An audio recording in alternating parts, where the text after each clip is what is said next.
ഇപ്പോൾ O S I model നമുക്ക് ഭയങ്കര ഡീപ്പായിട്ട് പോകേണ്ട ഭ്രാന്ത് പിടിക്കുന്ന ഒരു ഏരിയയാണ്. അത്യാവശ്യം ബേസിക് ആയിട്ട് നമുക്ക് നിൽക്കാം. ഓക്കെ, ഈ ഡീപ്പായിട്ട് അതിൻ്റെ ആവശ്യമില്ലെന്ന് എനിക്ക് തോന്നുന്നത്.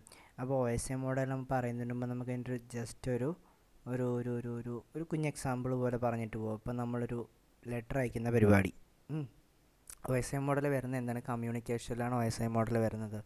അപ്പോൾ ഒരു ലെറ്റർ അയക്കുന്ന പരിപാടിക്ക് നമുക്കൊന്ന് ഒരു ഒന്ന് എക്സാമ്പിൾ പറഞ്ഞു നോക്കാം. അപ്പം ഫസ്റ്റ് വരുന്നത് നമ്മൾ ബേസിക് നമ്മൾ പറഞ്ഞ് ഫിസിക്കൽ ലെയർ. അപ്പോൾ ഫിസിക്കൽ ലെയർ എന്ന് പറയുമ്പോഴത്തേക്ക് എൻ്റെ ഏറ്റവും ലെറ്ററിനകത്താണ് നമ്മൾ എന്താ പറയുക, നമ്മുടെ പേപ്പർ, എൻവലപ്പ്, പോസ്റ്റേജ് ഒക്കെ വരുന്നത്. അല്ല, പേപ്പർ, എൻവലപ്പൊക്കെ വരുന്ന ഏരിയയാണ് ഫിസിക്കൽ ലെയറായിട്ട് നമ്മൾ പറയുന്നത്. പിന്നെ ഡേറ്റ ലിങ്ക് ലെയർ എന്ന് പറയുമ്പോഴത്തേക്ക് അതിനകത്ത് എന്തുണ്ട്? അഡ്രസ്സ് ചെയ്യുന്നത്, എങ്ങോട്ടാണ് പോകാനുള്ളതെന്ന് അഡ്രസ്സ് ചെയ്യുന്നുണ്ട്. പിന്നെ എന്തെങ്കിലും മിസ്റ്റേക്ക് ഉണ്ടോ എന്ന് ചെക്ക് ചെയ്യുന്നത്. ഓക്കെ, അതാണ് നമ്മുടെ രണ്ടാമത്തെ പരിപാടി. രണ്ടാമെന്ന് പറയുമ്പോൾ ഏറ്റവും ഈസിയസ്റ്റ് പാത്ത് തന്നെ, ലെറ്റർ എത്രയും പെട്ടെന്ന് നമ്മുടെ സ്ഥലത്ത് എത്തണം. പിന്നെ ഫ്ലൈറ്റിൽ വിടുന്നതാണോ ട്രെയിനിൽ വിടുന്നതാണോ അല്ലാണ്ട് വേറെ വല്ല വഴി കൂടെയാണോ എന്നുള്ളത് നമ്മൾ കണ്ടുപിടിക്കുക. അതാണ് നെറ്റ്വർക്ക് ലെയറിനകത്ത് വരുന്നത്. പിന്നെയെന്ന് വെച്ച് കഴിഞ്ഞാൽ എന്താണ്, ഇപ്പോൾ പിന്നെന്താണ്, ഇത് ഓർഡറിൽ തന്നെയാണോ ലെറ്റർ എത്തുന്നുള്ളത്. നമ്മൾ ചിലപ്പോൾ ആരെങ്കിലും പൊട്ടിച്ച് ചോദിച്ചോ ഓർഡർ മാറിയോ അല്ലെങ്കിൽ നമ്മൾ വെച്ച് അതേ ഓർഡറിൽ തന്നെ അവിടെ എത്തിയോ എന്നുള്ളതൊക്കെ പരിശോധിക്കുന്നത് ട്രാൻസ്പോർട്ട് ലെയറാണ്. ട്രാൻസ്പോർട്ടേഷൻ്റെ സമയത്ത് എന്തെങ്കിലും ചേഞ്ച് സംഭവിച്ചോ എന്നുള്ളത്. പിന്നെന്താണ്, സെഷൻ ലെയർ. സെഷൻ ലെയർ എന്ന് പറയുമ്പോഴത്തേക്ക് ആ ഒരു കോൺവെർസേഷൻ്റെ മാനേജ് ചെയ്യുന്നതെന്ന് വെച്ചാൽ ഒരു കോൺവെർസേഷൻ സ്റ്റാർട്ട് ചെയ്യുക, അത് കുറച്ച് നേരം പിടിച്ചു നിർത്തുക, ദെൻ എൻഡ് ചെയ്യുക. അതാണ് ഒരു സെഷൻ ലെയറിൻ്റെ പ്രത്യേകത. എന്ന് വെച്ചാൽ സെഷൻ എന്ന് പറയുമ്പോഴേ, അതിപ്പോൾ പരിപാടി ഒരു എക്സാമ്പിൾ ഞാൻ പറയുകയാണെങ്കിൽ, എക്സാമ്പിൾ അല്ല, മെയിൻ സംഭവം എന്ന് വെച്ച് കഴിഞ്ഞാൽ നമ്മൾ ഫേസ്ബുക്കിൽ ലോഗിൻ ചെയ്യുന്നു. ഫേസ്ബുക്കിൽ ലോഗിൻ ചെയ്യുമ്പോഴത്തേക്ക് അവിടെ ഒരു സെഷൻ ക്രിയേറ്റ് ആവും. ഓക്കെ, നിങ്ങൾ എത്ര നേരം ഫേസ്ബുക്കിൽ ഉണ്ടോ അത്രയും നേരം സെഷൻ ആക്റ്റീവ് ആയിരിക്കും. ആൻഡ് ലോഗൗട്ട് ചെയ്യുമ്പോഴത്തേക്ക് ആ സെഷൻ എൻഡ് ആവും. ചില വെബ്സൈറ്റ് കയറിയാൽ നമുക്കറിയാം കുറച്ച് നേരം കഴിഞ്ഞ് ഓട്ടോമാറ്റിക്കായിട്ട് ലോഗൗട്ട് ആവും. നമ്മൾ ലോഗിൻ ചെയ്ത് കുറച്ച് കഴിഞ്ഞാൽ ഓട്ടോമാറ്റിക്കായിട്ട് ലോഗൗട്ട്. എന്തുകൊണ്ടാണെന്ന് വെച്ച് കഴിഞ്ഞാൽ അവർ സെഷനിൽ ഒരു ടൈമർ വയ്ക്കും. ഇത്ര ടൈം കഴിയുമ്പോൾ ഓട്ടോമാറ്റിക്കായിട്ട് ലോഗൗട്ട്. എത്ര നേരം ഉപയോഗിക്കാണ്ടിരുന്നാൽ ഓട്ടോമാറ്റിക്കായിട്ട് ലോഗൗട്ട് ആവുന്നത്. അതുകൊണ്ടാണ് ഓട്ടോമാറ്റിക് ലോഗൗട്ട് ആവുന്നത്. അതിൻ്റെ എല്ലാ റീസൺ സെഷൻ ലെയറാണ്.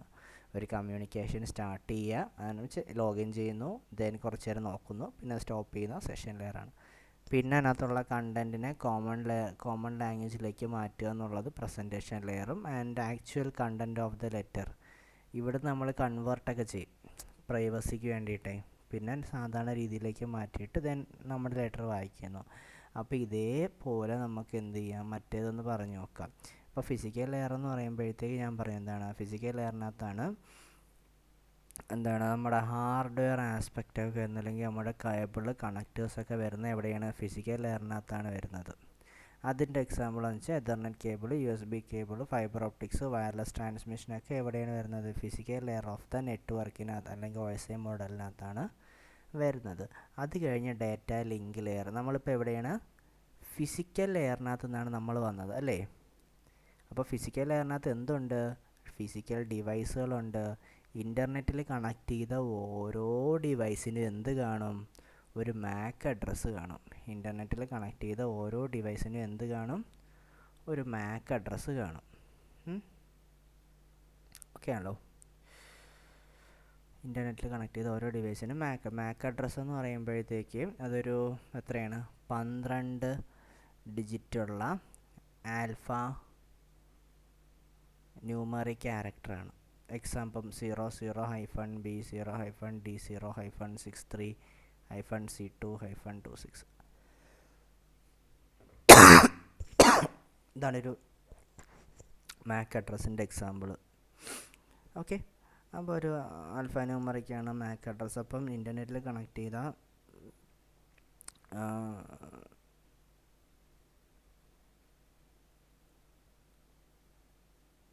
എല്ലാ ഡിവൈസിനും ഒരു MAC അഡ്രസ്സ് കാണും. പിന്നെ എന്താണ്, അപ്പോൾ ഫിസിക്കൽ ലെയറിനകത്ത് എന്താ സംഭവിച്ചത്? ഫിസിക്കൽ ലെയറിനകത്ത് ഡേറ്റയെ എന്താക്കി മാറ്റി? ബിറ്റുകളായിട്ട് മാറ്റി. ഫിസിക്കൽ ലെയറിൽ നിന്ന് ഡേറ്റാസിനെ ബിറ്റായിട്ട് മാറ്റും. ഡേറ്റ ലിങ്ക് ലെയറിനകത്ത് ആ ബിറ്റുകളെ ഫ്രെയിമായിട്ട് മാറ്റിയിട്ട് അതിനകത്ത് എന്ത് ചെയ്യും? ഒരു എവിടെയാണ് പോകാനുള്ളത് അല്ലെങ്കിൽ ഡെസ്റ്റിനേഷൻ കൊടുത്ത് നമ്മളതിനെ പറഞ്ഞു വിടും. എന്നിട്ട് എററൊക്കെ ചെക്ക് ചെയ്യും. നമ്മൾ നേരത്തെ പറഞ്ഞ സെയിം എക്സാമ്പിൾ എന്തായിരുന്നു? അഡ്രസ്സ് കൊടുത്തിട്ട് എറർ ചെക്കിങ് ചെയ്യും. സെയിം പരിപാടി തന്നെയാണ് വരുന്നത്. എന്താ വരുന്നത്? അപ്പോൾ അതിന് എവിടെയാണ് ഇപ്പോൾ, അല്ലെങ്കിൽ ഈ ഡാറ്റ എങ്ങോട്ടാണ് പോകുന്നൊരു ഡെസ്റ്റിനേഷനും കൊടുത്തിട്ട് എററൊക്കെ ചെക്ക് ചെയ്തിട്ട് ഇവനെ നമ്മൾ പറഞ്ഞു വിടുന്നു. ആൻഡ് അപ്പോൾ അത് എങ്ങോട്ട് പോകുന്നു? നെറ്റ്വർക്ക് ലെയറിൽ എത്തിയത് അവിടുന്ന്. ഓക്കെ, ഫിസിക്കൽ ലെയറിൽ നമ്മൾ ഡാറ്റ ലിങ്ക് ലെയറിൽ നമ്മളിപ്പോൾ നെറ്റ്വർക്ക് ലെയറിനകത്ത് വന്ന് നിൽക്കുകയാണ്. നെറ്റ്വർക്ക് ലെയറിനകത്ത് നമ്മൾ അവിടെ പറഞ്ഞ എന്തായിരുന്നു? ബെസ്റ്റ് റൂട്ട് അല്ലേ, ഏറ്റവും ഷോർട്ട് റൂട്ട് കണ്ടുപിടിക്കുന്നത്. അത് തന്നെയാണ് ഇവിടെ നടക്കുന്നത്. എന്താണ്? To determine the best path for data to travel. Data travel ചെയ്യാനുള്ള ഏറ്റവും ഷോർട്ടസ്റ്റ് പാത്ത് കണ്ടെത്തുക എന്നുള്ളതാണ് നെറ്റ്വർക്ക് ലെയറിൻ്റെ പ്രത്യേകത. യൂസിങ് പല പ്രോട്ടോക്കോൾസിൻ്റെ പ്രോട്ടോക്കോൾ IPv4 IPv6 ഒക്കെ ഉപയോഗിച്ച് ഡാറ്റ ഷോർട്ടസ്റ്റ് പാത്തിൽ കൂടി ഇത് എവിടെയെങ്കിലും എത്തണം. അത് ഓക്കെ, എൻ്റെ ഡെസ്റ്റിനേഷനിൽ എത്തണം. ഓക്കെ, പിന്നെ അടുത്ത പരിപാടി എന്ന് വെച്ചാൽ ട്രാൻസ്പോർട്ടേഷനാണ്. ട്രാൻസ്പോർട്ടേഷൻ എന്ന് പറയുമ്പോഴത്തേക്ക് അവനാണ് എന്ത് ചെയ്യുന്നത്? End to end communication check ചെയ്യുന്ന ആരാണ്? നമ്മുടെ ട്രാൻസ്പോർട്ട് ലെയറാണ്. നമ്മുടെ കറക്റ്റ് ഓർഡറിൽ തന്നെ അതെത്തുന്നോ എന്നുള്ളത്. നമ്മൾ ഇപ്പോൾ ഞാൻ പറഞ്ഞല്ലോ, ഇപ്പോൾ നമ്മൾ സിനിമ ഡൗൺലോഡ് ചെയ്യുന്നത്, ഞാൻ ടൊറൻറ്റിൻ്റെ കേസ് ഞാൻ പറഞ്ഞു. നമ്മൾ ടൊറൻറ്റിലൊരു സിനിമ, അല്ലെങ്കിൽ നോർമലി മിക്ക കേസിലും തന്നെയാണ്, ബാക്കി എനിക്ക് ശ്രദ്ധിച്ചിട്ടില്ല, ടൊറൻറ്റിൽ നമുക്കത് ഫീൽ ചെയ്യും. അത് ടൊറൻറ്റിൽ ഡൗൺലോഡ് ചെയ്യുമ്പോൾ ഒരു സിനിമേൻ്റെ നമുക്കത് ഇങ്ങനൊരു കോളം കാണാൻ പറ്റും. അപ്പോൾ ആ ഫയൽ ഡൗൺലോഡ് ചെയ്യുമ്പോൾ ഇങ്ങനൊരു സംഭവം എനിക്ക് കാണാൻ പറ്റും. ഇപ്പോൾ ഒരു സിനിമേനെ അവർ കാണിക്കും, ഇത്ര പീസുകളായിട്ട് ഡിവൈഡ് ചെയ്തിട്ടുണ്ടെന്ന് പറഞ്ഞേക്കും. അതിനകത്ത് ഓപ്ഷൻ കാണും എത്ര, അതിൻ്റെ സിനിമയുടെ സൈസ് അനുസരിച്ചിട്ട് മാറ്റും. എന്നിട്ട് ഇത് ഡൗൺലോഡ് ആകും. ചിലപ്പോൾ ഇങ്ങനെ ഇത് ഫില്ലായി, ഇങ്ങനെ റാൻഡമായിട്ടായിരിക്കും ഇത് ഫില്ലാവുന്നത്, ഓർഡറിനായിരിക്കില്ല. എന്നിട്ട് ഇതെല്ലാം കഴിയുമ്പോഴത്തേക്ക് ഇതെല്ലാം ഇങ്ങനെ റാൻഡമായിട്ട് അപ്പം ഇങ്ങനെ ഡിസോർഡറായിട്ടാണ് വരുന്നത്. ഏറ്റവും ലാസ്റ്റ് എന്ത് ചെയ്യുന്നു? റീഅസംബിൾ ചെയ്യുന്നു. This is what done in transport layer. ഏറ്റവും അവസാനം ഇതൊരു മെർജ് ചെയ്ത് സിംഗിൾ മൂവിയായിട്ട് നമുക്ക് കിട്ടും. അപ്പോൾ transport layer end to end communication ensure ചെയ്യുന്ന ട്രാൻസ്പോർട്ട് ലെയറിലാണ്. ആൻഡ് എന്താണ്, നമ്മൾ ചെറിയ ഡാറ്റ ആയിട്ടാണ് അവർ ട്രാൻസ്മിറ്റ് ചെയ്യുന്നത്. പല പാർട്സായിട്ട് ട്രാൻസ്മിറ്റ് ചെയ്തിട്ട് ലാസ്റ്റ് അവർ എന്ത് ചെയ്യും? എല്ലാവരെയും കൂടെ ഒരുമിപ്പിക്കുന്നു. ദെൻ അത് കഴിഞ്ഞിട്ട് സെഷൻ ലെയറിൻ്റെ കാര്യം ഞാൻ തൊട്ട് മുമ്പ് ഇപ്പോൾ നെറ്റായിട്ട് വൃത്തിയായിട്ട് ഞാൻ പറഞ്ഞിട്ടുണ്ടെന്നാണ് എൻ്റെ വിശ്വാസം. ഓക്കെ, സെഷൻ ലെയറിൻ്റെ പരിപാടി ഇതാണ്. ഒരു കമ്മ്യൂണിക്കേഷൻ സ്റ്റാർട്ട് ചെയ്യണം, അത് മെയിൻറ്റെയിൻ ചെയ്യുക, ടെർമിനേറ്റ് ചെയ്യുക എന്ന് പറയുന്നത് സെഷൻ ലെയറിലാണ് നടക്കുന്നത്. ഓക്കെ, അപ്പം ഞാൻ പറയില്ല, ഇപ്പോൾ ഫേസ്ബുക്കിനകത്ത് നമ്മളിപ്പോൾ അല്ലെങ്കിൽ ലോഗിൻ ചെയ്യുമ്പോൾ സ്പോട്ടിൽ തന്നെ ലോഗൗട്ട് ആവുന്നു. അപ്പോൾ നമ്മൾ ഏത് ലെയർ ചെക്ക് ചെയ്യണം? സെഷൻ ലെയർ ചെക്ക് ചെയ്ത് നോക്കുക, അവിടെയാണ് ഇഷ്യൂ എന്നുള്ളത്. ഓക്കെ, അപ്പോൾ അത് ഇവരുടെ ഒരു എളുപ്പത്തിന് വേണ്ടിയാണ് ഇങ്ങനെ മാറ്റിയിട്ടുള്ളത്. അപ്പോൾ നെറ്റ് ബയോസ് അതിൻ്റെ ഒരു എക്സാമ്പിളാണ്. ഓക്കെ, ദെൻ പ്രസൻറ്റേഷൻ ലെയർ എന്ന് പറയുമ്പോഴത്തേക്ക് നമ്മുടെ ലാസ്റ്റ് നമ്മൾ എന്താ പറഞ്ഞത്? ഇതിനെ സെക്യൂർ, ഏറ്റവും ലാസ്റ്റ് നമ്മൾ ഇതാണ്ട UI നാട്ടുകാരെ കാണിക്കാൻ പോവുകയാണ്. ആപ്ലിക്കേഷൻ ലെയർ ഏറ്റവും ലാസ്റ്റ് നാട്ടുകാരെ കാണിക്കുന്നതിന് മുമ്പ് ഇതിനെ നമ്മളൊന്ന് സീക്രട്ട് ആക്കണം, എൻക്രിപ്റ്റ് ചെയ്യണം. എന്ന് വെച്ച് കഴിഞ്ഞാൽ നമ്മളിപ്പോൾ ഭയങ്കര സൈസാവാണ്ട് നമ്മളൊന്ന് ആ ഡേറ്റേൻ്റെ സൈസൊക്കെ ഒന്ന് കംപ്രസ് ചെയ്യുക, അല്ലെങ്കിൽ കംപ്രഷനൊക്കെ വരുന്നത് ഞാൻ പറഞ്ഞു, നമ്മുടെ സൈസ് കുറയ്ക്കുക. കംപ്രഷൻ ആൻഡ് എൻക്രിപ്ഷൻ എന്ന് പറയുമ്പോഴത്തേക്ക് സെക്യൂർ ആക്കുക. നമ്മുടെ നോർമൽ ഇപ്പം ഹലോ എന്ന് പറയുന്നൊരു വേർഡിന് നമ്മൾ എന്ത് ചെയ്യാം? വേറെ വല്ല കോഡിനകത്തോടൊക്കെ മാറ്റുന്നതിനെയാണ് നമ്മൾ എൻക്രിപ്ഷൻ എന്ന് പറയുന്നത്. തിരിച്ച് ഈ കോഡിനെ ഒറിജിനൽ ലാംഗ്വേജിലേക്ക് മാറ്റുന്നതിനെ ഡീക്രിപ്ഷൻ എന്ന് പറയും. അപ്പോൾ ഇതൊക്കെ നടക്കുന്ന എവിടെയാണ്? പ്രസൻറ്റേഷൻ ലെയറിനകത്താണ് നടക്കുന്നത്. ഓക്കെ, നമ്മുടെ ഡേറ്റ ട്രാൻസ്ലേഷൻ്റെ ഒക്കെ പരിപാടി നടക്കുന്നത് പ്രസൻറ്റേഷൻ ലെയറിനകത്താണ്. ഓക്കെ, അത് കഴിഞ്ഞിട്ട് പിന്നെ ലാസ്റ്റ് വരുന്നതാണ് ആപ്ലിക്കേഷൻ ലെയർ, അല്ലെങ്കിൽ യൂസർ കാണുന്ന ലെയർ ഏതാണ്? ആപ്ലിക്കേഷൻ ലെയർ എന്ന് പറയുമ്പോൾ പോയി പ്രോഗ്രാമും ആപ്ലിക്കേഷൻസും ഒന്നും നോക്കരുത്. ആപ്ലിക്കേഷൻ ലെയറിനകത്ത് ഓക്കെ, ആപ്ലിക്കേഷൻ ലെയറിൻ്റെ എക്സാമ്പിൾ നമുക്ക് എന്ത് പറയാം? ഇപ്പോൾ ഗൂഗിൾ ക്രോം, പിന്നെ എന്ത് പറയാം, നമ്മുടെ മൊസില്ല ഫയർഫോക്സ്, ഇതൊക്കെ വല്ല ആപ്ലിക്കേഷൻ തന്നെയാണ്. പക്ഷേ ഈ ആപ്ലിക്കേഷനൊക്കെ അവിടെയൊക്കെ വരുന്ന പ്രോട്ടോക്കോളുകളാണ് നമ്മളിവിടെ പഠിക്കുന്നത്. നമ്മൾ പറഞ്ഞു പ്രോട്ടോക്കോൾസാണ് പഠിക്കുന്നത്. അപ്പോൾ ആപ്ലിക്കേഷൻ ലെയറിനകത്താണ് എന്ത് പറയുന്നത്? നെറ്റ്വർക്ക് സർവീസ് പ്രൊവൈഡിങ് ടു ആപ്ലിക്കേഷന് നെറ്റ്വർക്കിംഗ് സർവീസ് പ്രൊവൈഡ് ചെയ്യുന്ന ആളാണ് ആപ്ലിക്കേഷൻ ലെയർ. അപ്പോൾ ഗൂഗിൾ ക്രോമിൽ തന്നെ നമുക്ക് എന്തൊക്കെ പ്രോട്ടോക്കോൾസ് പറയാൻ പറ്റും? ടെക്സ്റ്റ് ട്രാൻസ്ഫർ നമ്മൾ ഗൂഗിളിൽ സെർച്ച് ചെയ്യുന്നുണ്ട്, അപ്പോൾ അതൊരു ടെക്സ്റ്റ് ട്രാൻസ്ഫറിന് HTTPയും HTTPSും രണ്ടെണ്ണം. പിന്നെ മെയിൽ അയക്കുന്നില്ലേ, മെയിൽ അയക്കാനായിട്ടുള്ള പ്രോട്ടോക്കോൾ ഉണ്ടെന്നാണ് SMTP എന്ന് പറയുന്നത്, സിമ്പിൾ മെയിൽ ട്രാൻസ്ഫർ പ്രോട്ടോക്കോൾ. അത് എന്താണ്, മെയിൽ അയക്കാനുള്ളതാണ് SMTP. അതുപോലെ തന്നെ POP3 ഉണ്ട്, പോസ്റ്റ് ഓഫീസ് പ്രോട്ടോക്കോൾ, ഇത് മെയിലിൻ്റെയാണ്. പിന്നെ വരുന്നതെന്ന് വെച്ച് കഴിഞ്ഞാൽ ഫയൽ ട്രാൻസ്ഫർ പ്രോട്ടോക്കോൾ FTP, അപ്പോൾ ഇതൊക്കെ ഇതിൽ തന്നെ വരുന്ന പ്രോട്ടോക്കോൾസാണ് ആൻഡ് മച്ച് മോർ. ഓക്കെ, അപ്പോൾ ഇതിനേക്കാൾ സിമ്പിളായിട്ട് എനിക്ക് നോയ്സ് മോഡൽ എക്സ്പ്ലെയിൻ ചെയ്യാൻ പറ്റത്തില്ല. ആൻഡ് അത്യാവശ്യം നല്ല സമയം എടുത്തൊന്ന് പ്രിപ്പയർ ചെയ്യാനായിട്ട്. ഓരോന്നും നമ്മൾ ബാക്കി എടുക്കുമ്പോഴേ സ്റ്റക്കാവുക. And ഇതതിൻ്റെ examples. നമുക്ക് വേണ്ടുന്നത് എന്താണ്, എക്സാമ്പിൾസാണ് വേണ്ടത്. നമുക്ക് വേണ്ടുന്ന ഈ സാധനമാണ്. എന്താ ചോദിക്കുന്നത്, ഹബും സ്വിച്ചും ഏത് ലെയറിനകത്താണ് വരുന്നത്. ഹബ്ബ് എവിടെയാണ് വരുന്നത്, ഹബ്ബ് ഫിസിക്കൽ ലെയർ പഠിക്കുക. Hub, repeater, coaxial cable, optical ഫൈബറൊക്കെ ഫിസിക്കൽ ലെയറിനകത്തും. പിന്നെന്താണ്, സ്വിച്ച്, ബ്രിഡ്ജ്, എതർനെറ്റൊക്കെ എവിടെ വരുന്നത്, എവിടെയാണ്, ഡാറ്റ ലിങ്ക് ലെയറിനകത്താണ്. ഇതെന്താണ്, TCPയും UDPയും നമുക്ക് നോക്കാം. നമുക്കത് ഒന്നുകൂടെ ഒന്ന് കറങ്ങി വരാം, ഇത് റിവേഴ്സ് പോവാം. HTTP ഞാൻ പറഞ്ഞു, പ്രോട്ടോക്കോൾ. FTP പറഞ്ഞു, domain name system server, DNS server. ഇതൊക്കെ എവിടെയാണ് വരുന്നത്, ഇതിൻ്റെ ഫുൾ ഫോം ചെക്ക് ചെയ്താൽ മതി. ഇതൊക്കെ വരുന്നത് ആപ്ലിക്കേഷൻ ലെയറിനകത്താണ്. ഇതൊക്കെ വരുന്നത്. നമ്മുടെ ഇതൊക്കെ വർക്ക് ചെയ്യാൻ ആവശ്യമായിട്ടുള്ള പ്രോട്ടോക്കോൾസ്, ആപ്ലിക്കേഷൻ വർക്ക് ചെയ്യാൻ ആവശ്യമുള്ള പ്രോട്ടോക്കോൾസ് ആപ്ലിക്കേഷൻ ലെയറിനകത്ത്. ട്രാൻസ്ലേഷൻ, എൻക്രിപ്ഷൻ, കംപ്രഷനൊക്കെ വരുന്നത് എവിടെയാണ്, പ്രസൻറ്റേഷൻ ലെയറിനകത്താണ്. അവിടെ വരുന്ന അല്ലെങ്കിൽ നമ്മുടെ എൻക്രിപ്ഷൻ അല്ലെങ്കിൽ സെക്യൂരിറ്റി കൊടുക്കുന്ന ഒരു സർട്ടിഫിക്കറ്റ് ഉണ്ട്, അവരെ നമ്മൾ SSL സർട്ടിഫിക്കറ്റ് എന്ന് പറയും. ഇപ്പോൾ അഡ്രസ്സ് ഞാൻ പറഞ്ഞത്, നമുക്കൊരു വെബ്സൈറ്റ് എന്ന് പറയുന്നത് എന്താണ്, ഇവിടെ ഇത് കണ്ട, ഈ ലോക്കായി കിടക്കുന്നുണ്ട്. ലോക്ക് എന്ന് പറയുമ്പോൾ ഇത് എന്താണത്, കണക്ഷൻ ഈ സെക്യൂർ അല്ലെങ്കിൽ അവിടെ ഉപയോഗിച്ചിരിക്കുന്നത് HTTPS പ്രോട്ടോക്കോളാണ്. നോക്കിയാൽ ഇവിടെ HTTPS ആണത്.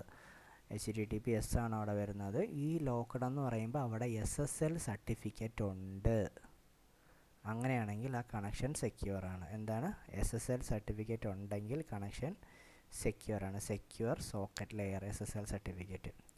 പിന്നെ TLS എന്ന് പറയുമ്പോൾ ട്രാൻസ്പോർട്ട് ലെയർ സെക്യൂരിറ്റി. ഇതൊക്കെയാണ് നമ്മൾ എൻക്രിപ്ഷൻ സപ്പോർട്ട് ചെയ്യുന്നത്, എൻക്രിപ്ഷന് വേണ്ടി ഹെൽപ്പ് ചെയ്യുന്നത് ഇവരൊക്കെയാണ്. പിന്നെ എന്ന് പറയുന്നത് നമ്മുടെ സെഷൻ ലെയറിൻ്റെ കാര്യം ഞാൻ പറഞ്ഞു.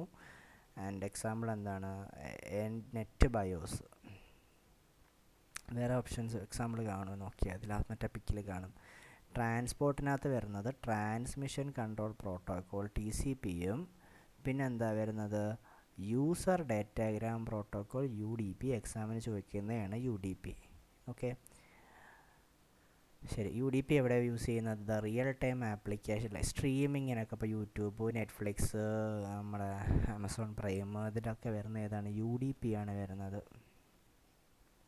ട്രാൻസ്മിഷൻ കൺട്രോൾ പ്രോട്ടോക്കോളാണ് ലാസ്റ്റ്. അത് കറക്റ്റ് കറക്റ്റ് ഓർഡറിൽ എത്തുന്നോ ഇല്ല എന്നുള്ളതൊക്കെ ചെക്ക് ചെയ്യുന്ന ആൾ. ഓക്കെ, അപ്പോൾ ഇത് ട്രാൻസ്പോർട്ട് ലെയർ പ്രോട്ടോക്കോളും. നെറ്റ്വർക്ക് ലെയറിനകത്ത് വരുന്ന IP അഡ്രസ്സ് IPv4 എന്ന് പറയുമ്പോൾ ഞാൻ തൊട്ടടുത്ത നമ്പറിൻ്റെ മൾട്ടിപ്പിൾ 2⁵5 നോക്കിയത്. ഇവിടെയാണെങ്കിൽ 2⁵7 നോക്കിയത്. 2 4 8 12 32. ഇവിടെ 32ഉം ഇവിടെ 128 തോന്നുന്നു. ഓക്കെ, കൺഫ്യൂഷൻ വരത്തില്ല, തെറ്റിക്കല്ലേ. ദെൻ ഡാറ്റ ലിങ്ക് ലെയർ പറഞ്ഞു. എന്താണ്, നമ്മുടെ ഫിസിക്കൽ അഡ്രസ്സിനകത്ത് ഡിവൈസ് ഉണ്ട്. അപ്പോൾ ഓരോ ഡിവൈസസിനും MAC അഡ്രസ്സുണ്ട്. MAC അഡ്രസ്സിനൊരു അല്ലെങ്കിൽ നമ്മുടെ ആ ഡേറ്റാസിന് നമ്മൾ പാസ് ചെയ്യുന്ന ആ ഡേറ്റയ്ക്ക് നമ്മുടെ അഡ്രസ്സും കൂടി ഡെസ്റ്റിനേഷനും പറഞ്ഞു വിട്ട് എററും ചെക്ക് ചെയ്തങ്ങ് പറഞ്ഞു വിടുന്നു. എക്സാമ്പിൾ എന്താണ്, എതർനെറ്റ് എന്ന് പറയുമ്പോഴത്തേക്ക് നമ്മുടെ ഇൻ്റർനെറ്റിൻ്റെ കേബിളാണ്. അതൊരു പ്രോട്ടോക്കോളും കൂടെയാണ്. എതർനെറ്റ് കേബിളും വരുന്നുണ്ട്, മറ്റേ നമ്മുടെ നെറ്റ് കണക്ട് ചെയ്യുന്ന വയർ. ഓക്കെ, എന്താ Wi-Fi 802.11, ഇതും ഡാറ്റ ലിങ്ക് ലെയറിൽ വർക്ക് ചെയ്യുന്നൊരു സാധനമാണ്. പിന്നെ ഫിസിക്കൽ ലെയർ എന്ന് പറയുമ്പോൾ നമ്മുടെ ഹാർഡ്വെയർ ഉണ്ട്. എതർനെറ്റ് ചെക്ക് ചെയ്താണ്. എതർനെറ്റ് കേബിൾ വരുന്നത് ഫിസിക്കൽ ലെയറിനകത്താണ്. ഇത് എതർനെറ്റ് പ്രോട്ടോക്കോൾ വരുന്ന ഡാറ്റ ലിങ്ക് ലെയറിനകത്താണ്. നല്ല രസമുണ്ട്. Okay, and this is all for TCP OSI model. അത് ബാക്കി മറ്റ് എക്സാമ്പിൾസ് പഠിക്കുക എന്നുള്ളതാണ്. ആൻഡ്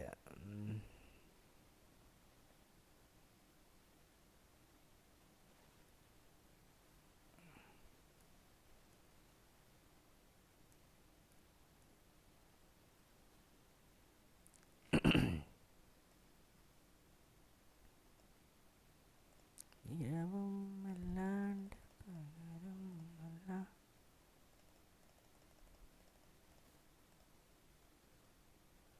വേണ്ടല്ലേ, 150 150.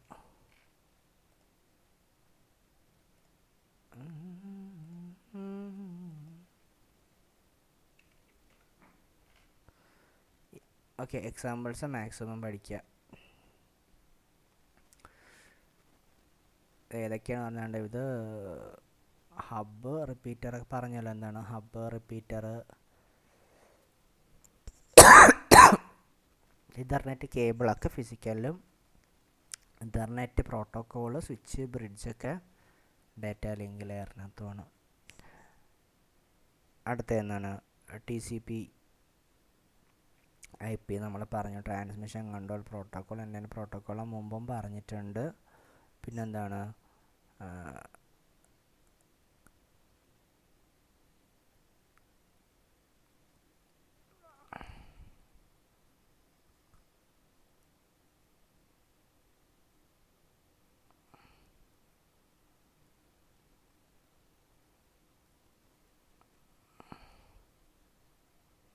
ഇത് നമുക്ക് എക്സാമിന് നിലവിൽ വരുന്നില്ല കേട്ടോ, അത് വേണ്ടത്.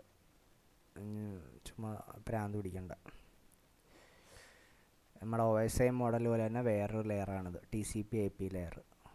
നിലവിൽ ഞാൻ ഒരു എക്സാമിന് ഇതുവരെയും കണ്ടിട്ടില്ല. അനാവശ്യം ഓവറായിട്ട് പഠിക്കാൻ നിൽക്കണ്ട. അടുത്ത ഡാറ്റാബേസ് മാനേജ്മെൻറ്റ് സിസ്റ്റം അല്ലെങ്കിൽ DBMS. ഡാറ്റാബേസ് മാനേജ്മെൻറ്റ് സിസ്റ്റം എന്ന് പറയുമ്പോഴത്തേക്ക് എന്താണ്, നമ്മളൊരു ഡാറ്റാബേസ് ക്രിയേറ്റ് ചെയ്യുക. ഡാറ്റാബേസ് എന്ന് പറയുമ്പോൾ ഞാൻ പറഞ്ഞു, കോമൺ ആയിട്ട് ജസ്റ്റ് സിമ്പിളായിട്ട് പറഞ്ഞൊരു ടേബിൾ, ഒരു ക്ലാസ്സിലെ ഡാറ്റ മാർക്ക് അല്ലെങ്കിൽ ഒരു ഡാറ്റാബേസ് ക്രിയേറ്റ് ചെയ്യുക, അത് മാനേജ് ചെയ്യുക, അതിനകത്ത് വാല്യൂ ആഡ് ചെയ്യുക, ഡിലീറ്റ് ചെയ്യുക. ഇതിനൊക്കെ സഹായിക്കുന്ന സാധനമാണ് ഡാറ്റാബേസ് മാനേജ്മെൻറ്റ് സിസ്റ്റം. ഡാറ്റാബേസിൻ്റെ സോഫ്റ്റ്വെയർ ഏതൊക്കെയാണ്? MySQL, Oracle, SQL Server, IBM DB2, Postgres SQL, Amazon SimpleDB. ഇതൊക്കെ പോപ്പുലറായിട്ടുള്ള ഡാറ്റാബേസ് മാനേജ്മെൻറ്റ് സോഫ്റ്റ്വെയർ ആണ്. അതിനെന്തുണ്ട്? 3 ലെയറുണ്ട്. ഏറ്റവും ലോവസ്റ്റ് എന്ന് പറയുന്നത് എന്താണ്? ഫിസിക്കൽ ലെവൽ അല്ലെങ്കിൽ ഇൻറ്റേർണൽ ലെവല്. ആൻഡ് രണ്ടാമത്തേന്ന് പറയുമ്പോഴത്തേക്ക് ലോജിക്കൽ ലെവല്. ആൻഡ് മൂന്നാമത്തേന്ന് പറയുമ്പോൾ വ്യൂ ലെവൽ അല്ലെങ്കിൽ എക്സ്റ്റേണൽ ലെവൽ എന്ന് പറയുന്നത്. ഇതിലിപ്പോൾ നമുക്ക് തിരിച്ച് പറഞ്ഞു പോകാം. വ്യൂ ലെവൽ എന്ന് പറയുമ്പോൾ നമ്മുടെ നാട്ടുകാർ ആരാണ്? താണ്ട നമ്മളെന്ന് പറയുന്നില്ല. ഇപ്പോൾ നമ്മുടെ സൂപ്പർ മാർക്കറ്റ് നേരത്തെ പറഞ്ഞ പോലെ ധന്യ സൂപ്പർ മാർക്കറ്റ് വെച്ചിട്ട് ഞാൻ പറഞ്ഞുതരാം. ഓക്കെ, ധന്യ സൂപ്പർ മാർക്കറ്റ് വെച്ചിട്ട് ഞാൻ പറയുകയാണ്. അപ്പോൾ ധന്യ സൂപ്പർ മാർക്കറ്റിൽ അതിനകത്ത് ആരുമാണ്? നമ്മുടെ കസ്റ്റമർക്ക് അല്ലെങ്കിൽ കൗണ്ടറിനകത്തിരിക്കുന്ന ആൾ കാണും. കൗണ്ടറിനകത്തിരിക്കുന്ന ആളെന്ന് പറയുമ്പോഴത്തേക്ക് പുള്ളി എന്താ ചെയ്യുന്നത്? ജസ്റ്റ് പ്രോഡക്റ്റ് എടുക്കുന്നു, QR കോഡ് സ്കാൻ ചെയ്യുന്നു, ആൻഡ് എൻ്റർ ചെയ്യുന്നു, അവസാനം ബില്ല് പ്രിൻ്റ് ചെയ്യുന്നു, പൈസ അടയ്ക്കുന്നു. ഓക്കെ, പുള്ളി അതേ ചെയ്യുന്നുള്ളൂ. കസ്റ്റമർ കെയറിനകത്ത് നിൽക്കുന്ന ഒരാളെന്ന് പറയുന്നത് പുള്ളി ഇതിനകത്ത് ഈ സോഫ്റ്റ്വെയറിനകത്ത് എന്താ നടക്കുന്നതെന്നോ ഇതൊന്നും പുള്ളിക്ക് അറിയേണ്ട കാര്യമില്ല. സ്കാൻ ചെയ്യുന്നു, വില അടിക്കുന്നു, എത്ര പ്രോഡക്റ്റ് എന്ന് അടിക്കുന്നു, ടോട്ടൽ ചെയ്യുന്നു, എടുക്കുന്നു.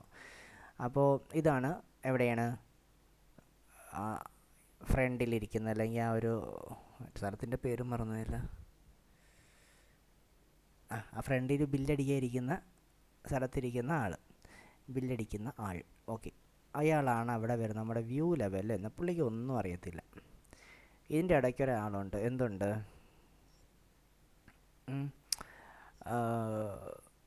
ഇതിനകത്ത് പുതിയ പ്രോഡക്റ്റ് വരുമ്പോൾ ഇതിനകത്തൊരു അഡ്മിൻ കാണും.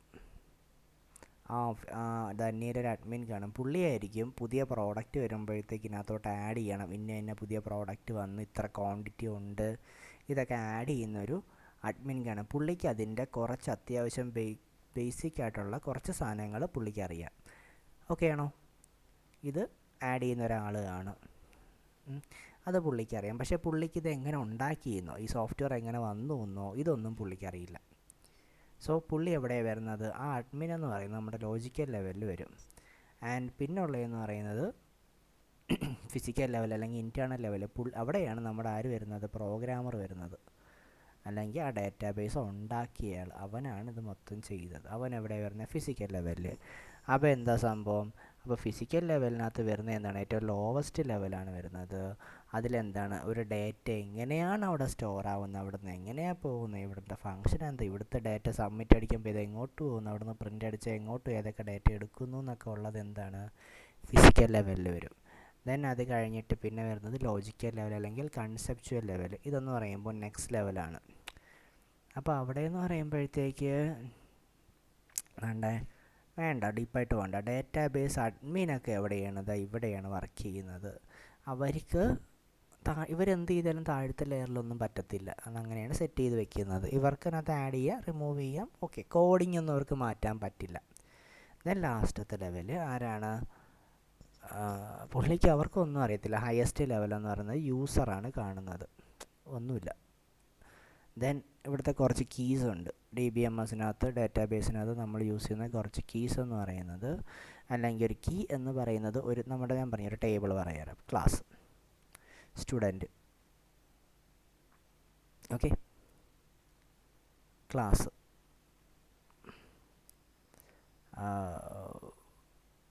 ഞാനൊരു ടേബിൾ വരയ്ക്കാനായിട്ടാണെങ്കിൽ admission number, roll number, class, name, ഞാൻ ഇത്രയും സെറ്റ് ചെയ്ത് ഞാൻ എല്ലാം കൂടെ ഒരുമിച്ച് അങ്ങ് പറയാം. ഒരുമിച്ച് എല്ലാം ഒന്ന് മിക്സ് ചെയ്ത് അങ്ങ് പറയാം. ഇപ്പോൾ ക്ലാസ് എ അല്ല class 10, class 9, class 9, roll number 1, roll number 2, ഇവിടെ റോൾ നമ്പർ 1, റോൾ നമ്പർ 2, 9ാം ക്ലാസ്സാണ്. ശരി, 10ാം ക്ലാസ്, 9ാം ക്ലാസ്. ഇവിടെ എ ഉണ്ട്, ഇവിടെ സി ഉണ്ട്, ഇവിടെ സി ഉണ്ട്, അല്ല ഇവിടെ ഡി ഉണ്ട്, ഇവിടെ എ ഉണ്ട്. ശരി,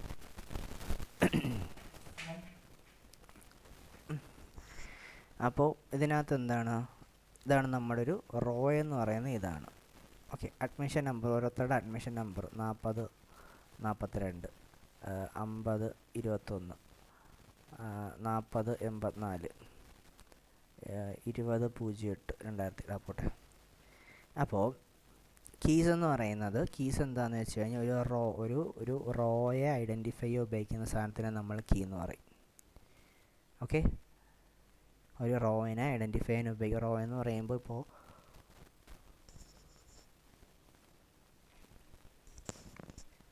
ഈ റോയിനെ ഐഡൻറ്റിഫൈ ഉപയോഗിക്കുന്നതിന് നമ്മൾ എന്തെങ്കിലും ഉപയോഗിച്ച് കഴിഞ്ഞാൽ, ഇപ്പോൾ എന്താണ് 10ാം ക്ലാസ്സിലെ എ എന്ന് പറയുന്ന ആളിൻ്റെ ഡേറ്റ, അവൻ നമ്മൾ എന്ത് ചെയ്യണം? അപ്പോൾ കീസ് ഉപയോഗിക്കും.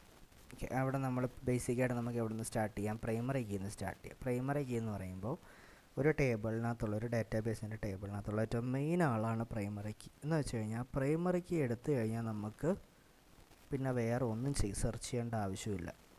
ഇപ്പോൾ എക്സാമ്പിൾ പറഞ്ഞു കഴിഞ്ഞാൽ, ഞാനിപ്പം എ എന്ന് പറയുന്ന ആളിനെ ഞാൻ നോക്കാൻ പോയി കഴിഞ്ഞാൽ 10ാം ക്ലാസ്, അപ്പം ഞാനൊരു സ്കൂളിൻ്റെ കേസാണ് പറയുന്നത്. അപ്പോൾ എ എന്ന് പറയുന്ന ഒരാളിനെ ഞാൻ നോക്കിയാൽ 10ലും എ ഉണ്ട്, 9ലും എ ഉണ്ട്. അപ്പോൾ ഇതിൽ ഏത് എ ആണെന്നുള്ളത് എനിക്ക് അറിയത്തില്ല, കൺഫ്യൂഷനായി.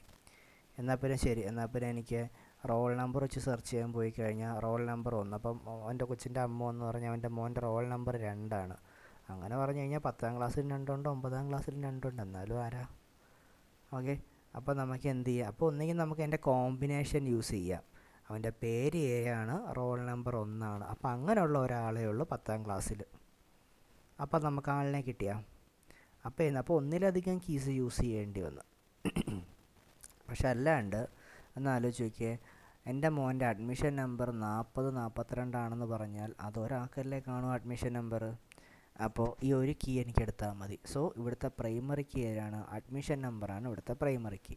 അഡ്മിഷൻ നമ്പർ എടുത്തു കഴിഞ്ഞാൽ വേറെ ഒരു ഡേറ്റ എനിക്ക് സെർച്ച് ചെയ്യേണ്ട ആവശ്യമില്ല, പർട്ടിക്കുലർ ആളിൻ്റെ എക്സാക്റ്റ് ഡീറ്റെയിൽസ് കിട്ടും. ദെൻ എന്തുണ്ട്? Alternate key. ഓൾട്ടർനേറ്റ് കീ എന്ന് പറയുമ്പോഴത്തേക്ക് പ്രൈമറി കീ അല്ലാത്ത ബാക്കി എല്ലാ കീസിനെയും നമുക്ക് എന്ത് പറയാം?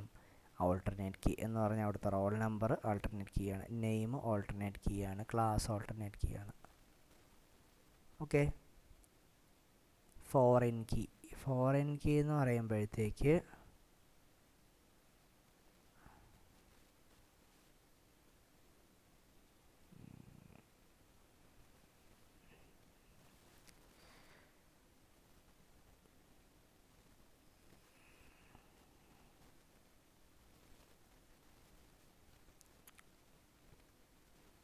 ഞാനേ 10ാം ക്ലാസ്സിൻ്റെ മാത്രം ഡേറ്റ എടുക്കുക. ഇത് ഞാൻ സ്കൂളിൻ്റെ ഡേറ്റ. ഇത് ക്ലാസ് 10.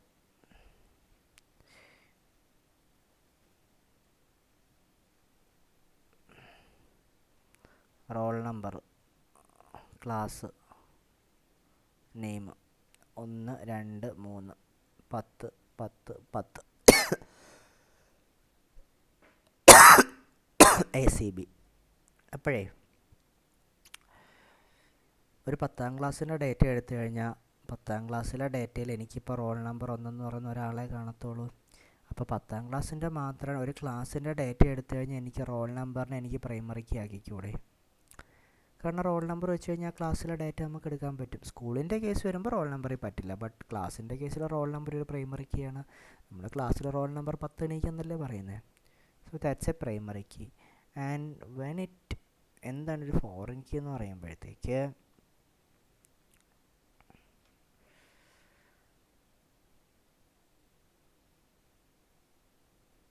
ഒരു ടേബിളിലെ സാധാരണ കീ വേറൊരു ടേബിളിലെ പ്രൈമറി കീ ആകുമ്പോഴത്തേക്ക് അപ്പോഴാണ് നമ്മൾ ഫോറിൻ കീ എന്ന് പറയുന്നത്. ഓക്കെ,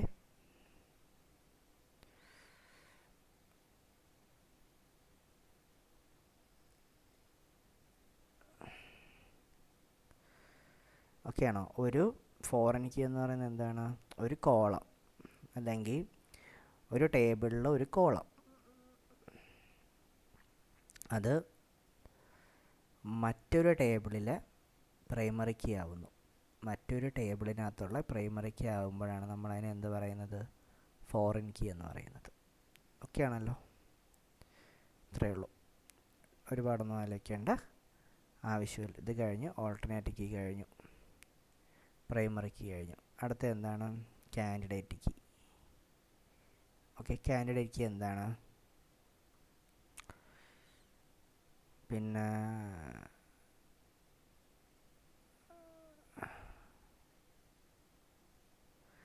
ഇപ്പോൾ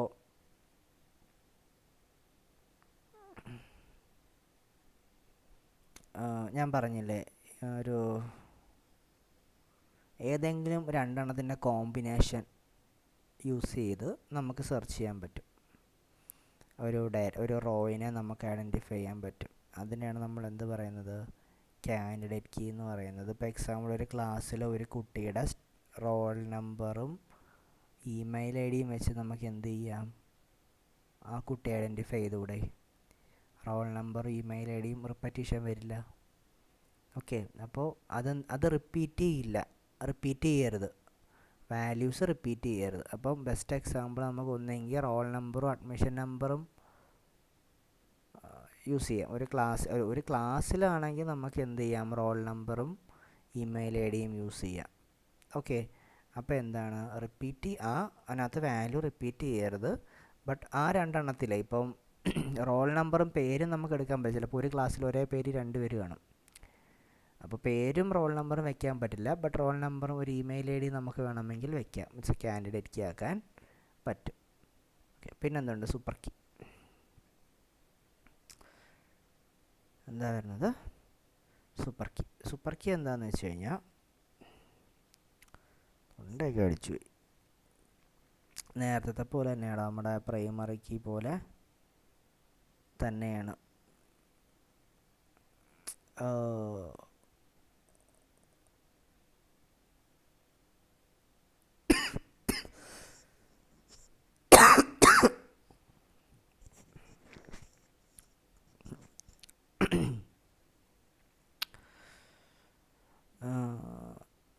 Set of one or more attributes whose values uniquely determine each entity.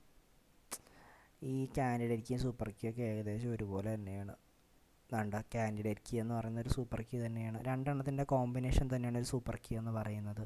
പക്ഷേ റെപ്പറ്റീഷൻ വന്നില്ലെങ്കിൽ അത് എന്തായി? കാൻഡിഡേറ്റ് കീ ആയി. റെപ്പറ്റീഷൻ വന്നില്ലെങ്കിൽ അത് കാൻഡിഡേറ്റ് കീ ആയി. പക്ഷേ ഈ കേസൊക്കെ ഞാൻ പറയല്ലോ, ഈ കേസെല്ലാം എന്താണ്? ഒരു MCQ ചെയ്യുമ്പോൾ ഇതിൻ്റെ ഒരു ഡിഫറൻസ് ഓഫ് ക്വസ്റ്റ്യൻസ് അല്ലെങ്കിൽ ഡിഫറെൻ്റ് ആയിട്ടുള്ള ക്വസ്റ്റ്യൻസ് നമുക്ക് കിട്ടും ഡാറ്റാബേസിൻ്റെ. ദെൻ കോമ്പൗണ്ട് കീ എന്ന് പറയുമ്പോഴത്തേക്ക്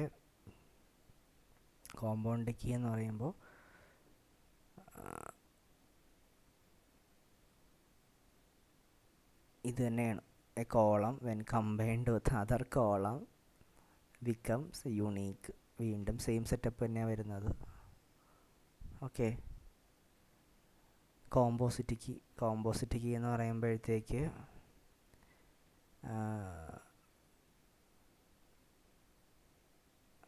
കോമ്പോസിറ്റ് കീ എന്താ പറയുന്നത്? കോമ്പോസിറ്റ് കീ എക്സാക്ട്ലി എനിക്കും അറിയില്ല.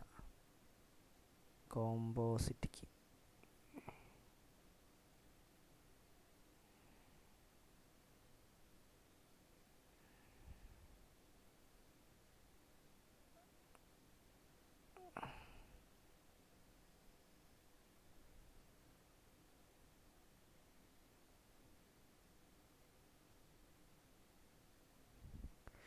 സീരിയസ് ആയിട്ട് നല്ല കൺഫ്യൂഷനല്ല എനിക്കിത്. ഇത് ഞാൻ വേണം വേറെ വല്ല നോട്ടുകളിലും ഉണ്ടോ നോക്കിയാൽ മതി. ഈ ഡാറ്റാബേസിൻ്റെ സെക്ഷൻ സാർ ഇത് ഭയങ്കര കൺഫ്യൂസിങ് ആണ്. ആൻഡ് സറോഗേറ്റ് കീ മാത്രം പഠിച്ചു വെച്ചു. സറോഗേറ്റ് കീ എന്ന് പറയുമ്പോൾ ഒരു ആർട്ടിഫിഷ്യൽ കീ ആണ്. ഒരു മറ്റേ പ്രൈമറി കീ ഇല്ലാത്ത പക്ഷം നമ്മൾ പ്രൈമറി കീ ആക്കി വെക്കുന്നതിനെ സറോഗേറ്റ് കീ എന്ന് പറയും. ഓക്കെ, നോക്ക്. കമ്പ്യൂട്ടർ സെക്യൂരിറ്റി എന്ന് പറയുമ്പോഴേ വൈറസ് എന്ന് പറയുന്നൊരു മലീഷ്യസ് സോഫ്റ്റ്വെയർ നമ്മൾ പറയുന്ന പേരാണ് മാൽവെയർ എന്ന് പറയുന്നു. ആൻഡ് കുറേ എന്താണ് Stuxnet, Petya, WannaCry, Code Red, Melissa, Sasser, Zeus, MyDoom, CryptoLocker, ഇതൊക്കെ എന്താണ് വൈറസിന് എക്സാമ്പിളാണ്. വൈറസ് ഓക്കെ, ഡിഫറൻസ് പഠിക്കുക. വൈറസ് വോമിൻ്റെ ഒക്കെ ഡിഫറൻസ് ഉണ്ട്. വൈറസ് എന്താണ്? അത് ഇറ്റ്സ് ലോഡഡ് ഇൻ യൂസറിൻ്റെ കമ്പ്യൂട്ടർ വിത്തൗട്ട് ദ യൂസറിൻ്റെ നോളജ്, അറിവില്ലാണ്ട് കമ്പ്യൂട്ടറിൽ കയറിയിട്ട് മലീഷ്യസ് ആക്ഷൻസ് നടത്തുന്നതാണ് കമ്പ്യൂട്ടർ വൈറസ്. അടുത്ത എന്താണ്? വോം എന്ന് പറയുമ്പം അതൊരു സെൽഫ് റെപ്ലിക്കേറ്റിംഗ് ആണ്. അതിന് ആരുടെ സഹായമൊന്നും വേണ്ട, തനിയെ അത് പെറ്റിവിരുവി മൊത്തം എല്ലാത്തിനെയും നശിപ്പിച്ചോളും. ഓക്കെ, വോമിറ്റ് ഫേമസ് സ്റ്റക്സ്നെറ്റ് എന്ന് പറയുന്നത് ഒരു ഫേമസ് വോമാണ്. റാൻസംവെയർ എന്ന് പറയുന്നത് ഏതെങ്കിലും ഒരു ഫയലിനെയോ ഫോൾഡറിനെയോ ഒക്കെ കയറി അത് അറ്റാക്ക് ചെയ്തിട്ട് പിന്നെ അത് ഓപ്പൺ ചെയ്യുന്നവർ അവരെന്ത് ചെയ്യും? പൈസ അടയ്ക്കാൻ പറയും. ഓക്കെ, പൈസ അടച്ചു കഴിഞ്ഞാൽ ഇത് ഓപ്പൺ ചെയ്ത് തരാമെന്ന് പറയും. ഓക്കെ, അത് നേരെ മിക്കവാറും പേയ്മെൻറ്റ് ലിങ്കിലോട്ടൊക്കെ ആയിരിക്കും പോകുന്നത്. റാൻസംവെയർ. ബോട്ട്നെറ്റ് എന്ന് പറയുമ്പോഴത്തേക്ക് നമ്മുടെ ഹാക്ക് ചെയ്യാൻ വേണ്ടി മലീഷ്യസ് പർപ്പസ് അല്ലെങ്കിൽ ഹാക്കിങ്ങിനൊക്കെ വേണ്ടിയിട്ട് കുറേ കമ്പ്യൂട്ടേഴ്സ് അവരൊരേ നെറ്റ്വർക്കിൽ കണക്ട് ചെയ്ത് വെച്ചേക്കും. അങ്ങത്തരം കമ്പ്യൂട്ടേഴ്സിനെ നമ്മൾ മൊത്തത്തിൽ പറയുന്നതാണ് ബോട്ട്നെറ്റ് എന്ന് പറയുന്നത്. അതിനകത്തുള്ള ഓരോ കമ്പ്യൂട്ടറേയും നമ്മൾ ബോട്ട് എന്ന് പറയും. അല്ലെങ്കിൽ ഇനി എന്താണ്, ഇത് വ്യത്യാസമുണ്ട്. വൈറസ് അഫക്റ്റ് ചെയ്ത കമ്പ്യൂട്ടറിനെ നമ്മൾ പറയുന്ന പേരാണ് സോംബി. വൈറസ് അഫക്റ്റ് ചെയ്ത കമ്പ്യൂട്ടറിനെ പറയുന്ന പേരാണ് സോംബി. ഇനിയുള്ളത് ട്രോജൻ ഹോഴ്സ് എന്ന് പറയുമ്പോഴത്തേക്ക് ഈ നമ്മുടെ പണ്ടത്തെ കഥ തന്നെയാണ്. എന്താണ്, അത് നല്ലൊരു സോഫ്റ്റ്വെയർ ആയിട്ട് തോന്നും, ബട്ട് ഇൻസ്റ്റാൾ ചെയ്ത് കഴിയുമ്പോഴത്തേക്ക് അവൻ്റെ സ്വഭാവം മാറും. Okay, Trojan horse. പിന്നെ കീ ലോഗർ എന്ന് പറയുമ്പോഴത്തേക്ക് അത് കീ ലോഗർ ഒരു വൈറസ് അല്ല. കീ ലോഗർ എന്താണെന്ന് വെച്ച് കഴിഞ്ഞാൽ നമ്മുടെ സിസ്റ്റത്തിൽ നമ്മൾ ടൈപ്പ് ചെയ്യുന്ന അല്ലെങ്കിൽ നമ്മൾ എൻ്റർ ചെയ്യുന്ന കീ സ്ട്രോക്ക് എല്ലാം സേവ് ആവുന്നുണ്ട് ഓട്ടോമാറ്റിക്കായിട്ട്. നമ്മൾ കമ്പ്യൂട്ടർ ഉണ്ടാക്കിയതിൻ്റെ പ്രശ്നമാണ്. നമ്മൾ അടിക്കുന്ന എല്ലാ ലെറ്ററും കീസും കാര്യങ്ങളും സേവ് ആവുന്നുണ്ട്. അപ്പോൾ ഇത് ആക്സസ് ചെയ്യാൻ പറ്റിക്കഴിഞ്ഞാൽ നമ്മൾ എന്തൊക്കെ ടൈപ്പ് ചെയ്യുന്നുണ്ട് അതെല്ലാം അവൻ ആക്സസ് ചെയ്യാൻ പറ്റും. നമ്മൾ പാസ്വേഡ് അടിക്കുന്നുണ്ട്, ക്രെഡിറ്റ് കാർഡ് നമ്പർ എല്ലാം അടിക്കുന്നുണ്ട്, ഇമെയിൽ, ഇപ്പോൾ ഇതെല്ലാം അവൻ ആക്സസ് ചെയ്യാൻ പറ്റും. ഓക്കെ, അപ്പോൾ ഇത് കീ ലോഗർ ഹാക്ക് ചെയ്യാൻ പറ്റുന്ന ഒരാൾക്ക് ഈസി ആയിട്ട് എല്ലാ ഡേറ്റയും കിട്ടും. പിന്നെ അതിൽ നിന്ന് മനസ്സിലാക്കി എടുത്താൽ മതി. പിന്നെ റൂട്ട് കിറ്റ് എന്ന് പറയുമ്പോൾ അതൊരു സീക്രട്ട് കമ്പ്യൂട്ടർ പ്രോഗ്രാമാണ്. എന്താണ്, ഒളിഞ്ഞിരുന്നുകൊണ്ട് തന്നെ അതിൻ്റെ പ്രസൻസ് പോലും അറിയത്തില്ല. അപ്പോൾ ഹൈഡ് ചെയ്തിരുന്നുകൊണ്ട് അതിൻ്റെ നമുക്ക് മറ്റ് ആക്സസ് കൊടുക്കുക. ഇപ്പോൾ എൻ്റെ അല്ലെങ്കിൽ ഒരാളുടെ സോഫ്റ്റ്വെയറിൽ ഞാൻ റൂട്ട് കിറ്റ് സോഫ്റ്റ്വെയർ ഇൻസ്റ്റാൾ ചെയ്ത് കഴിഞ്ഞ് എനിക്ക് എൻ്റെ ഫോണിൽ നിന്ന് ആ സിസ്റ്റത്തിന് എനിക്ക് ആക്സസ് അല്ലെങ്കിൽ ആ സിസ്റ്റത്തിൽ നടക്കുന്നതെല്ലാം എനിക്ക് മെസ്സേജായിട്ടോ എങ്ങനെയാണെന്ന് വെച്ച് കഴിഞ്ഞാൽ അത് പറഞ്ഞു തന്നുകൊണ്ടിരിക്കും. Then's rootkit. And then spyware അറിയാമല്ലോ, ചാരപ്പണിക്ക് യൂസ് ചെയ്യുന്ന സാധനം സ്പൈവെയർ. സ്പൈ സോഫ്റ്റ്വെയറുകളുണ്ട്, ക്യാം ആക്സസ് ചെയ്യാനും അതിനും ഇതിനൊക്കെ ആയിട്ടാണെങ്കിലുള്ള സ്പൈ സോഫ്റ്റ്വെയറുകളുണ്ട്. ദെൻ ആഡ്വെയർ എന്ന് വെച്ച് കഴിഞ്ഞാൽ അത് അങ്ങനെ അങ്ങനെ എന്തെങ്കിലും ഒരു വൈറസ് നമ്മുടെ സിസ്റ്റത്തിൽ അല്ലെങ്കിൽ ഫോണിൽ വന്നു കഴിഞ്ഞാൽ ചുമ്മാ അനാവശ്യമായിട്ട് പരസ്യം വന്നുകൊണ്ടിരിക്കും, അത് പോകത്തില്ല. ആൻഡ് ഫിഷിംഗ് എന്ന് പറയുമ്പോഴത്തേക്ക് ഒരു സൈബർ എന്താണ് നമ്മളെ ഡ്യൂപ്ലിക്കേറ്റ് വെബ് പേജ് ഉണ്ടാക്കുക, അല്ലെങ്കിൽ നമ്മുടെ നമ്മളെ എന്ത് ചെയ്യുക, ട്രിക്ക് ചെയ്യുക. ഇത് ചില വെബ്സൈറ്റ് നമ്മൾ അറിയാണ്ട്, ഇപ്പോൾ ഞാനന്ന് ഒരു അവനാണെങ്കിൽ എന്തോ വാച്ച് ഓർഡർ ചെയ്യണമെന്നും പറഞ്ഞുകൊണ്ട് അവൻ സ്വന്തമായിട്ട് ആമസോണിൽ നിന്നൊക്കെ കയറി ഓർഡർ ചെയ്യാനൊക്കെ പോയത്. ഞാൻ ചുമ്മാ നോക്കിയപ്പോൾ ഏതോ ഒരു ഏത് ആമസോണെന്നൊന്നും അറിയാൻ വയ്യ. അങ്ങനെ നമുക്ക് കണ്ട ആമസോണായിട്ട് തോന്നും, ബട്ട് അതൊന്നും ആമസോണൊന്നും ആയിരിക്കില്ല, വേറെ ഏതെങ്കിലും അഡ്രസ്സ് ആരെങ്കിലും ഉണ്ടാക്കിയിടുന്നതായിരിക്കും. അപ്പോൾ അങ്ങനെ ഡ്യൂപ്ലിക്കേറ്റ് വെബ്സൈറ്റ് ഉണ്ടാക്കി നമ്മളെ പറ്റിച്ച് പൈസ തട്ടുക എന്നുള്ള പരിപാടിയിൽ വരുന്നതാണ് ഈ ഫിഷിംഗ് എന്ന് പറയുന്നത്. അടുത്ത എന്താണ് സ്മർഫിങ് എന്നത് ഡിനയൽ ഓഫ് സർവീസ് അറ്റാക്കാണ്. ഇത് സൂപ്പറായത്. ഡിനയൽ ഓഫ് സർവീസ് അറ്റാക്ക് എന്ന് വെച്ച് കഴിഞ്ഞാൽ ഇപ്പോൾ എക്സാമ്പിൾ ഞാൻ പറയും. ഇപ്പോൾ ഓക്കെ, SBIൻ്റെ റിസൾട്ട് വരുവാണ്. SBIൻ്റെ റിസൾട്ട് വരുമ്പോഴത്തേക്ക് എനിക്ക് ദേഷ്യം വന്നിട്ട് ആര് റിസൾട്ട് നോക്കേണ്ടതെന്ന് ഞാനങ്ങ് തീരുമാനിക്കും, ആരും നോക്കണ്ട. അപ്പോൾ എന്ത് ചെയ്യും, ഞാൻ ഇവിടുന്ന് ചുമ്മാ റിക്വസ്റ്റ് കൊടുത്തുകൊണ്ടിരിക്കും. അനാവശ്യമായിട്ട് റിക്വസ്റ്റ് കൊടുക്കുമ്പോൾ എന്തായിരിക്കും സംഭവിക്കുന്നത്, അവിടുത്തെ ട്രാഫിക്ക് കൂടും. നെറ്റ്വർക്കിലെ ട്രാഫിക്ക് കൂടിയിട്ട് ആർക്കും ആക്സസ് ചെയ്യാൻ പറ്റാത്തൊരു സിറ്റുവേഷനിലേക്ക് മാറും. അത് ഞാൻ മാത്രമാണ് ചെയ്യുന്നതെന്നുണ്ടെങ്കിൽ അത് ഡിനയൽ ഓഫ് സർവീസ്. ഇനി ഒന്നിലധികം പേര് കൂട്ടം കൂടിയിരുന്ന് ഇതങ്ങ് ചെയ്യുന്ന പരിപാടിയെ നമ്മൾ എന്ത് പറയുന്നു, ഡിസ്ട്രിബ്യൂട്ടഡ് ഡിനയൽ ഓഫ് സർവീസ് എന്ന് പറയും. ഓക്കെ, അപ്പോൾ സ്മർഫിംഗ് എന്ന് പറയുന്നത് it's an example of denial of service അറ്റാക്കാണ്. ഓക്കെ, പിന്നെന്താണ് സ്പൂഫിങ് എന്ന് പറയുമ്പോഴത്തേക്ക് നമ്മളെ ഞാൻ ഇമ്പേഴ്സണൈസേഷൻ, മറ്റൊരാളാണെന്നും പറഞ്ഞ് പറ്റിച്ച് അവരെ മുതലെടുക്കുക എന്ന് പറയുന്നതിൽ. പിന്നെ മാൽവെയർ ഞാൻ പറഞ്ഞു, മലീഷ്യസ് സോഫ്റ്റ്വെയറിൻ്റെ ഷോർട്ട് ഫോമാണ് മാൽവെയർ എന്ന് പറയുന്നത്. ഓക്കെ, ആൻഡ് തീർന്നല്ല. ഇനിയിപ്പോൾ നെക്സ്റ്റ് പാർട്ടിൽ നമ്മുടെ മൈക്രോസോഫ്റ്റിൻ്റെ സാധനങ്ങളും കൂടെ ഇട്ടേക്കാം.